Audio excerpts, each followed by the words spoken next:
Assalamualaikum warahmatullahi wabarakatuh.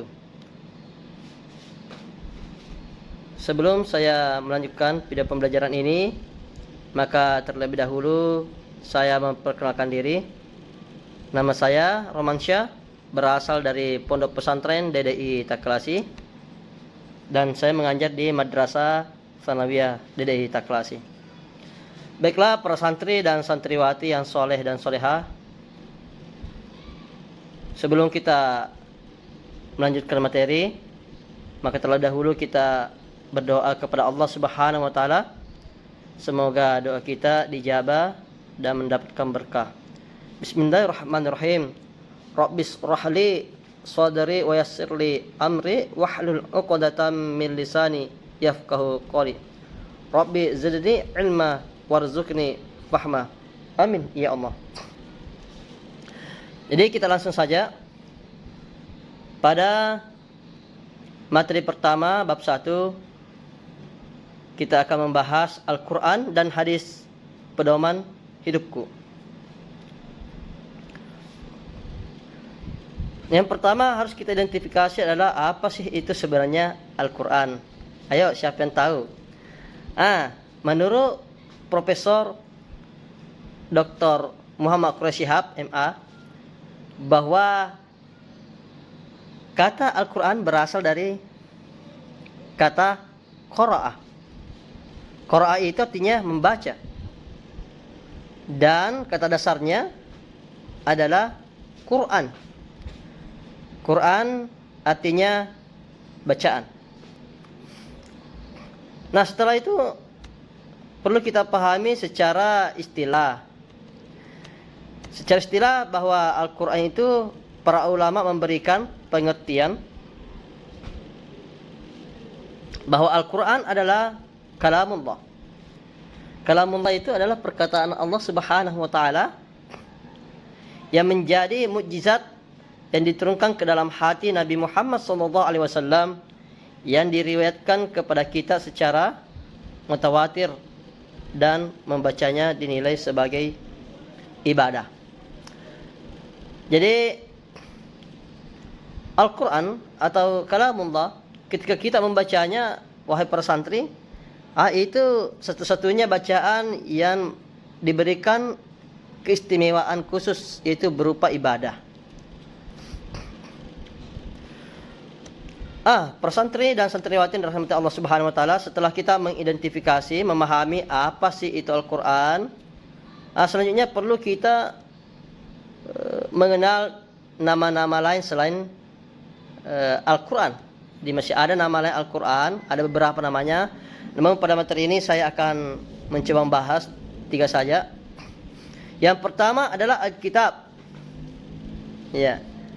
Alkitab itu dalam Al-Quran ditemukan tepatnya pada surah Al-Baqarah ayat 2. Allah Subhanahu wa taala berfirman, "Dzalikal kitabu la raiba fihi hudan lil muttaqin." Kitab Al-Quran ini tidak ada keraguan di dalamnya, tidak ada keraguan kepadanya, dan petunjuk bagi mereka yang bertakwa kepada Allah Subhanahu wa taala. Itu yang pertama, nama lain dari Al-Quran. Kemudian yang kedua, Al-Furqan. Sebagaimana Allah Subhanahu wa taala jelaskan di dalam Quran surah Al-Furqan ayat 1, Tabarakalladzi nazzalal furqan ala 'abdihi liyakuna lil 'alamin nadhira. Artinya, Maha Suci Allah yang telah menurunkan Al-Furqan. Al-Furqan yang maksud itu adalah nama lain Al-Quran, kepada hambanya agar dia menjadi pemberi peringatan kepada seluruh alam semesta. Kemudian yang ketiga, nama lain Al-Quran adalah Az-Zikra. Jadi yang ketiga itu adalah Az-Zikra. Sebagaimana Allah Subhanahu wa taala juga jelaskan di dalam Quran surah Al-Hijr ayat 9, Inna nahnu nazzalna dzikra wa inna lahu lahafidhun. Sesungguhnya kamilah yang menurunkan az-zikr. Jadi Allah Subhanahu wa taala berfirman bahwa sesungguhnya kamilah, sayalah Allah yang menurunkan Al-Qur'an. Dan sesungguhnya kami benar-benar memeliharanya. Jadi Allah yang menurunkan Al-Quran dan Allah yang memeliharanya. Kemudian nama lain dari Al-Quran, fungsinya Al-Quran. Ini yang tidak kalah penting lagi. Yang pertama fungsinya Al-Quran adalah sebagai sumber ajaran atau hukum Islam yang utama. Jadi Al-Quran itu fungsi utamanya adalah sebagai referensi, sebagai rujukan di dalam kehidupan kita. Kita mau berbicara persoalan syariat, hukum, mau berbicara masalah aspek kehidupan, semuanya ada dalam Al-Quran. Makanya Al-Quran itu menjadi sumber utama dalam hukum Islam. Kemudian fungsi selanjutnya adalah sebagai konfirmasi dan informasi terhadap hal-hal yang tidak dapat diketahui oleh akal manusia. Iya. Jadi Al-Quran menjadi konfirmasi dan informasi.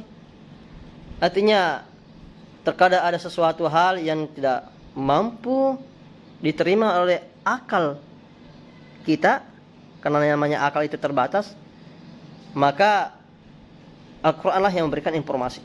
Selanjutnya fungsi yang ketiga adalah petunjuk hidup manusia ke jalan yang lurus tentang berbagai hal.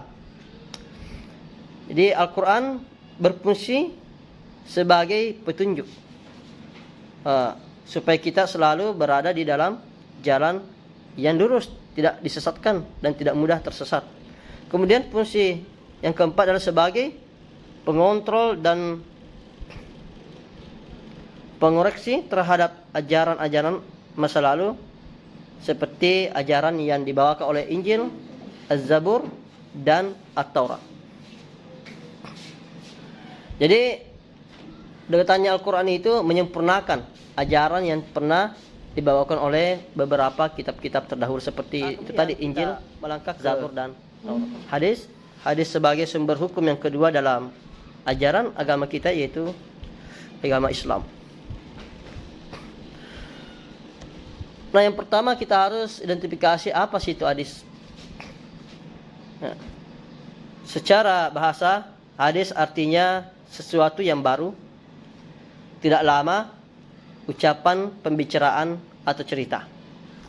Menurut para ulama, hadis merupakan sinonim dari sunnah, yaitu sesuatu yang diriwayatkan atau dinisbahkan kepada diri Rasulullah SAW, baik berupa perkataan, perbuatan, penetapan, atau sifat, atau perjalanan Nabi, baik sebelum atau sesudah diutus menjadi Rasul.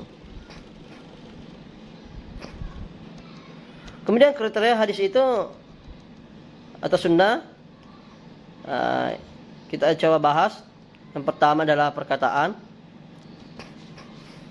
Yang dimaksud dengan perkataan adalah segala perkataan yang pernah diucapkan oleh Nabi Muhammad SAW dalam berbagai bidang, seperti bidang syariah, akhlak, akidah, pendidikan, dan sebagainya. Itu berupa perkataan langsung dari Rasulullah SAW. Hadis ini adalah hadis yang sahih, mutawatir. Kemudian kriteria hadis itu adalah perbuatan Rasulullah. Perbuatan adalah penjelasan praktis Nabi Muhammad SAW terhadap peraturan-peraturan syara,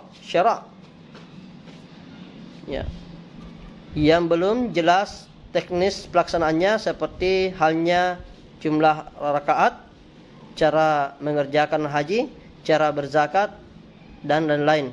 Perbuatan Nabi yang merupakan penjelas tersebut haruslah diikuti dan dipertegas dengan sebuah sabdanya. Kemudian yang keempat adalah takrir. Adalah keadaan beliau yang mendiamkan atau tidak mengadakan sanggahan dan reaksi terhadap tindakan atau perilaku dari sahabatnya serta menyetujui apa yang dilakukan oleh para sahabatnya itu. Jadi takrir itu adalah apa yang dilakukan oleh sahabat Rasulullah SAW. Barangkali pada saat itu Nabi tidak mencontohkan, akan tetapi ada sahabat yang melakukan, tapi Rasulullah mendiamkan, tidak menyalahkan. Itu takrir. Maka ini kriteria masuk dalam hadis sahih, karena dicontohkan oleh sahabat yang hidup pada masa Nabi, kemudian Nabi tidak melarang. Itu. Kemudian sifat, keadaan dan hikmah keinginan Rasulullah SAW. Sifat-sifat Nabi yang digambarkan dan dituliskan oleh para sahabatnya dan para ahli sejarah, baik mengenai sifat jasmani ataupun moral dan akhlak Rasul. Fungsi hadis terhadap Al-Quran adalah yang pertama, mengukuhkan hukum yang sudah ada di dalam Al-Quran. Mengukuhkan. Hadis memperkuat hukum yang ada di dalam Al-Quran. Ketika ada hukum dalam Al-Quran, terkadang kita kurang paham, kurang jelas, maka hadis, hadislah yang memperjelas, memperkukuh persoalan tersebut. Kemudian yang kedua, fungsi hadis terhadap Al-Quran adalah memerinci ayat Al-Quran yang bersifat mujmal. Yang dimaksud di sini adalah memerinci ayat yang bersifat mujmal adalah ayat yang bersifat global. Inilah tujuannya hadis, memperjelas ayat yang bersifat global tersebut supaya kita pahami, menjadi petunjuk terhadap kita. Kemudian menciptakan hukum yang belum terdapat dalam Al-Quran. Ketika ada suatu persoalan tidak ada ditemukan dalam Al-Quran, sebenarnya ada dalam Al-Quran, cuma barangkali karena keterbatasan pengetahuan kita, maka hadislah menjadi sumber hukum yang kedua yang memperjelas persoalan tersebut. Kemudian membatasi keumuman ayat Al-Quran. Itu fungsi hadis terhadap Al-Quran. Selanjutnya, fungsi Al-Quran dan hadis dalam Islam. Ini bagaimana fungsi Al-Quran dan hadis dalam Islam. Al-Quran merupakan kitab suci terakhir yang diturunkan Allah Subhanahu wa taala. Kitab Al-Quran sebagai penyempurna dari kitab-kitab Allah Subhanahu wa taala sebagai sumber hukum pertama dan utama dalam Islam. Hadis merupakan sumber hukum kedua ajaran Islam setelah Al-Quran. Hadis merupakan rujukan umat Islam dalam memahami syariatnya. Baiklah santri dan santriwati yang dirahmati Allah Subhanahu wa taala. Saya kira sampai di sini saja penjelasan saya mengenai Al-Quran dan hadis sebagai pedoman hidupku.